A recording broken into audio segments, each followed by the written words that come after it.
Hello dear students, कैसे हैं आप सब। आई होप आप सब अच्छे होंगे। मैं हूं स्वाति सेजवानी, स्वागत करती हूं आपका उदित फार्मेसी के यूट्यूब चैनल पे। कैसे हैं आप सब। आशा करती हूं आप सब बहुत अच्छे गए होंगे और आप सभी के थ्योरी एग्जामिनेशंस भी बहुत अच्छे गए होंगे, ये मुझे पता है। तो अब आती है बारी प्रैक्टिकल एग्जाम्स की। जैसे कि प्रैक्टिकल शेड्यूल आ चुका है ना, डेट आ चुकी है प्रैक्टिकल एग्जाम्स की। और अब धीरे धीरे करके हर एक कॉलेज में प्रैक्टिकल एग्जाम्स स्टार्ट हो जाएंगे। जैसे ही कॉलेज वाले एग्जाम डेट्स देंगे, आपका प्रैक्टिकल भी शुरू हो जाएगा। तो उसी की तैयारी हम आपको करा रहे हैं। हर एक सब्जेक्ट का प्रैक्टिकल सिलेबस हम आपको एक्सप्लेन कर रहे हैं। टेंशन की कोई बात ही नहीं है, क्योंकि प्रैक्टिकल में कभी कोई फेल नहीं होता। ठीक है, प्रैक्टिकल में इंपॉर्टेंट रहता है आपका प्रेजेंट होना।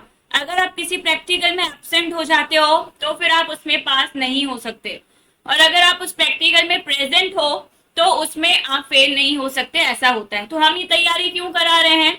हम ये तैयारी इसलिए करा रहे हैं, अगर आपको प्रैक्टिकल में अच्छे मार्क्स चाहिए, है ना, अगर आपको प्रैक्टिकल में अच्छा ग्रेड स्कोर करना है, अच्छे मार्क्स चाहिए, तो उसके लिए हम आपको ये तैयारी करा रहे हैं। तो उसी की तैयारी मैं आज आपको कराने आई हूँ। मैं आज आपको बताने आई हूँ डी फार्मा सेकेंड ईयर का जो कम्युनिटी फार्मेसी का प्रैक्टिकल होता है। ठीक है, उसका मैं पूरा जब आपको सिलेबस अच्छे से एक्सप्लेन करूंगी, क्या क्या क्वेश्चंस पूछे जाते हैं वो मैं आपको बताऊंगी।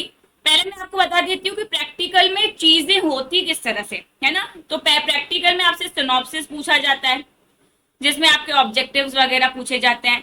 दूसरा, आपको एक्सपेरिमेंट लिखने को कहा जाता है, वो भी आपको पूरा प्रैक्टिकल की लिस्ट में एक्सपेरिमेंट दिए हुए हैं, उसमें से ही पूछा जाता है। तीसरा आता है वाइवा का पार्ट। वाइवा होता है कि जब आपके कॉलेज में जो एक्सटर्नल आते हैं, जो एग्जामिनर आते हैं, वो आपको सामने बिठा के आपसे एक से या दो क्वेश्चन पूछते हैं। ठीक है, ये जो एक से दो क्वेश्चन पूछे जाते हैं बहुत ही इजी क्वेश्चन होते हैं, आपके पूरे सिलेबस में से होते हैं। जो आपने थ्योरी में पढ़ा है उसमें से भी हो सकते हैं, या जो आपको प्रैक्टिकल लिखने को मिला है उसमें से भी हो सकते हैं। लेकिन ये जो क्वेश्चन होते हैं वाइवा के, बहुत इजी और बेसिक से क्वेश्चन होते हैं। इसमें आपसे डिटेल में कुछ भी नहीं पूछा जाता है, शॉर्ट में क्वेश्चन पूछे जाते हैं। अब इसमें ये भी नहीं होता है कि आपको पूरा इंग्लिश में रट्टा मार के जवाब देना है।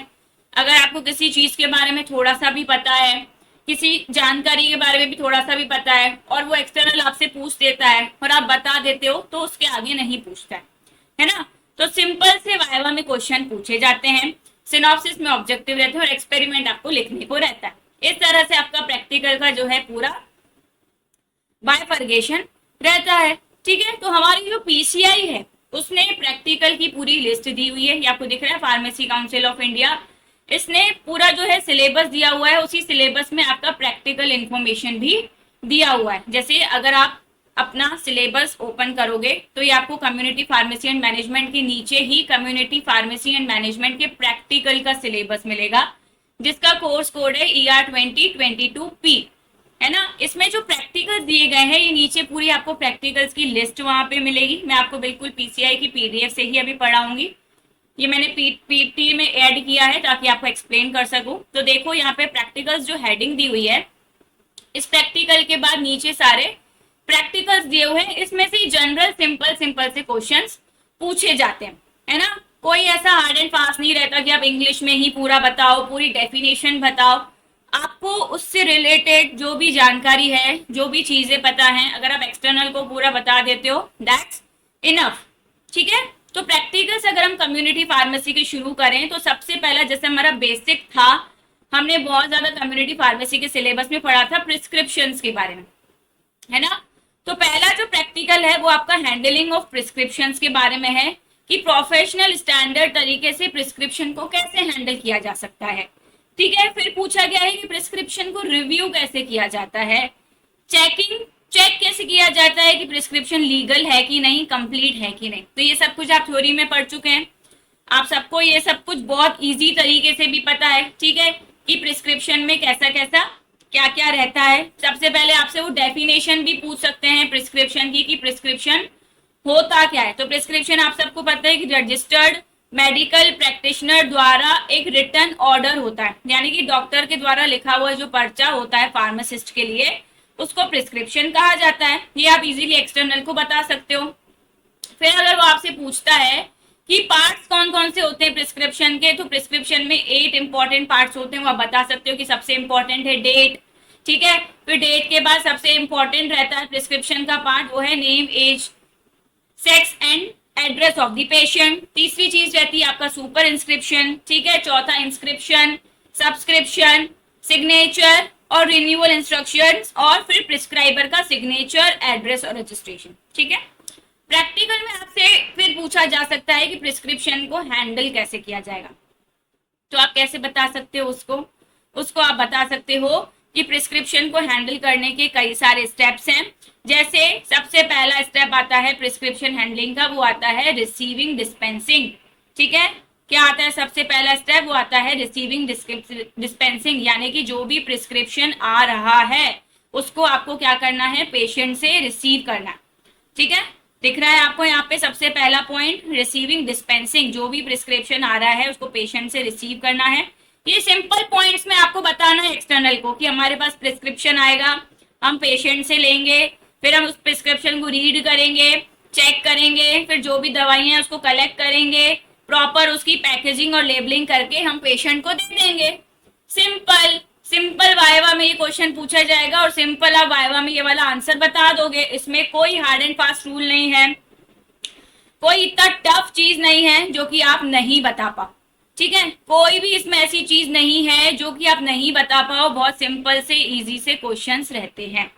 जैसे फिर दूसरा प्रैक्टिकल आता है, आपको यहाँ पे सामने दिख रहा है, identification of drug interactions in the prescription and follow up actions. अब आपसे पूछेंगे कि आप प्रिस्क्रिप्शन में अगर कोई ड्रग इंटरेक्शन है तो उसको किस तरह से आइडेंटिफाई करोगे, ठीक है, और उसके बाद उसका फॉलो अप एक्शन क्या लिखोगे। तो आप कोई भी 2 एग्जांपल्स याद कर लो ड्रग इंटरेक्शन के, जो भी आपको याद हो, ठीक है। बहुत सारे ड्रग इंटरेक्शन के एग्जाम्पल होते हैं, जैसे एस्पिरिन और प्रोबेनिसिड का होता है, एस्पिरिन और वारफरिन का होता है ना, कि एस्पिरिन और वारफरिन साथ में नहीं होनी चाहिए, थायाजाइड्स और एंटी हाइपरटेंसिव साथ में नहीं होनी चाहिए।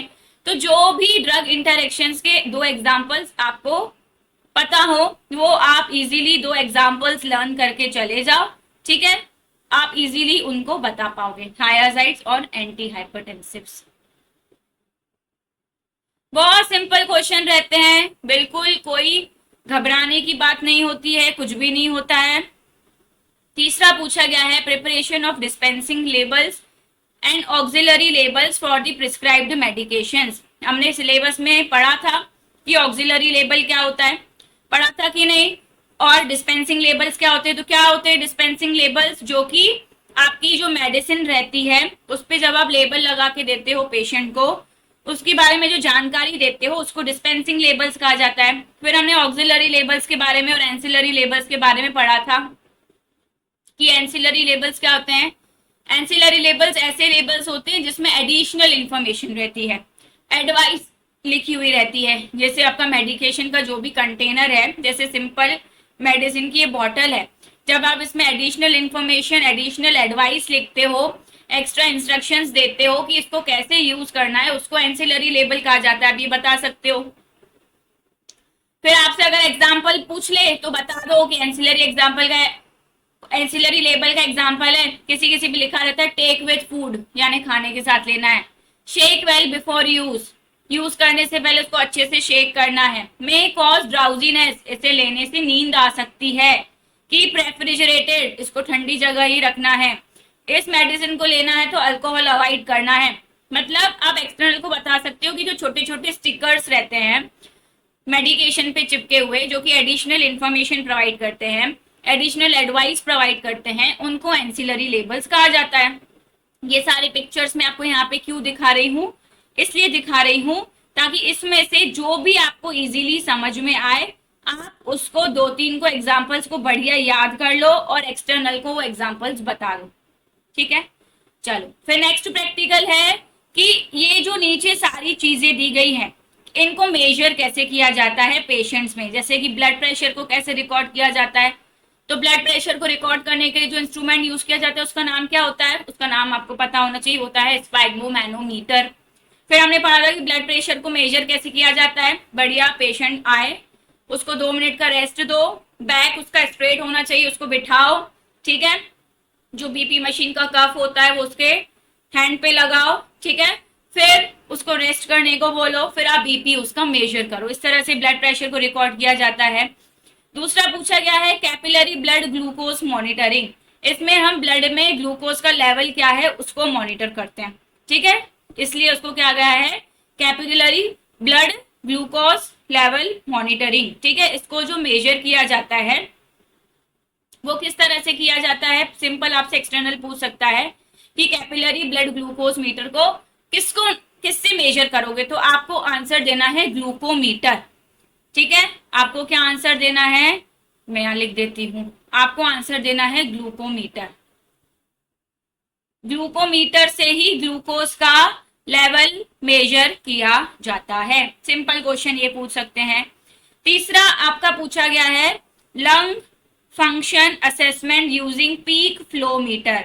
लंग के फंक्शंस यानी कि आपके जो लंग्स हैं वो प्रॉपर फंक्शन कर रहे हैं कि नहीं, उसको किससे मेजर किया जाता है, उसका नाम आपको यहीं पे ही सामने दिया गया है। उसका नाम है आपका पीक फ्लो मीटर। क्या नाम है उसका, उसका नाम है पीक फ्लो मीटर, ये यहीं पे लिखा है ना, याद रखना ये पीक फ्लो मीटर। इसके बाद इंसेंटिव स्पायरोमीटर भी लिख सकते हैं। फिर कैपिलरी ऑक्सीजन लेवल, आपके ब्लड कैपिलरीज में ऑक्सीजन का लेवल किससे मेजर किया जाता है, पल्स ऑक्सीमीटर से। बीएमआई यानी कि बॉडी मास इंडेक्स। अब ये जो बॉडी मास इंडेक्स है इसका आपको फॉर्मूला पता होना चाहिए, जो कि हमने जब थ्योरी पढ़ा था तब भी पढ़ा था। सिंपल सा होता है body mass. Body mass index हम नापते हैं वजन और हाइट से, ठीक है, ये आपको पता होना चाहिए। बॉडी मास इंडेक्स नापा जाता है वेट से, यानी कि आपका कितना वेट है और आपकी कितनी हाइट है, ठीक है। इसका सिंपल सा फॉर्मूला होता है, मैं आपको फॉर्मूला लिख के बता देती हूँ, वेट डिवाइडेड बाय हाइट का स्क्वायर। क्या होता है, सिंपल सा इसका फॉर्मूला होता है वेट डिवाइडेड बाय जितनी भी आपकी हाइट है उसका स्क्वायर कर देना है, तो आपका बॉडी मास इंडेक्स निकल आएगा, ठीक है। ये फॉर्मूला पूछ सकते हैं, सिंपल है, ज्यादा कुछ टफ नहीं है। फिर आपसे पूछा जा सकता है कि टाइप 2 डायबिटीज अगर किसी को है, ठीक है, तो उसको आप कैसे उसकी काउंसलिंग करोगे। यहाँ पे काउंसलिंग के पॉइंट्स पूछे जाते हैं, तो आप उसको क्या बोलोगे, टाइप 2 डायबिटीज किसी को है तो आप अच्छी डाइट लो, आप अल्कोहल अवॉइड करो, आप स्मोकिंग अवॉइड करो, आप एक्सरसाइज करो, आप आयरन रिच फूड्स खाओ, शुगर अवॉइड करो, ठीक है। ये काउंसलिंग में पॉइंट्स आप बताओगे। अगर किसी को प्राइमरी हाइपरटेंशन है, मतलब अभी किसी का बीपी बढ़ना शुरू हुआ है, तब आप उसको क्या बताओगे कि आप रेगुलर एक्सरसाइज करो, फैट्स कम लो, स्ट्रेस कम लो, है ना। अगर किसी को अस्थमा है, ठीक है, तो रनिंग वाली एक्सरसाइज कम करो। हाइपर लिपिडेमिया, अब आपको इसका पहले मतलब पता होना चाहिए, कई बार एक्सटर्नल जो होता है जो वर्ड है उसका भी मीनिंग पूछ लेता है। तो हाइपर लिपिडेमिया, हाइपर लिपिडेमिया जो है 3 वर्ड से मिलके बना हुआ है, हाइपर लिपिड एमिया।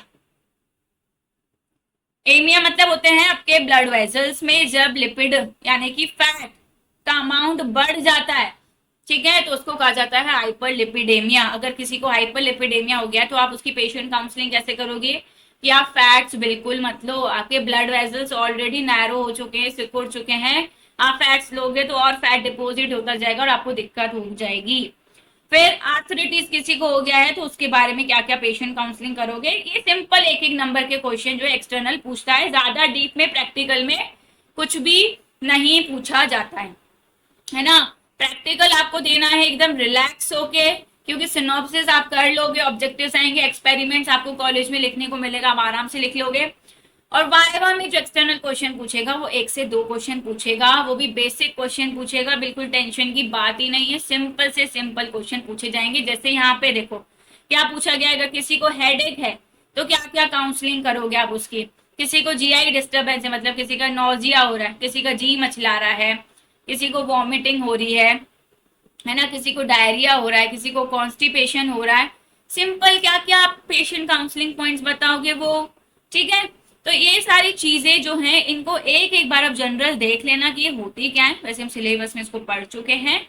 और फिर पूछा गया है appropriate handling of dummy doses, ठीक है, इसके बारे में ज्यादा वैसे पूछा नहीं जाता है, पूछी जाती हैं बहुत सी सिंपल सी चीजें जो कि मैं आपको बता चुकी हूँ अभी तक, तो स्ट्रेस लेने वाली कोई बात ही नहीं है। ठीक है, बिल्कुल सिंपल तरीके से पढ़ के जाना है। मेनली आपको पता होना चाहिए कि कम्युनिटी फार्मेसी होता क्या है।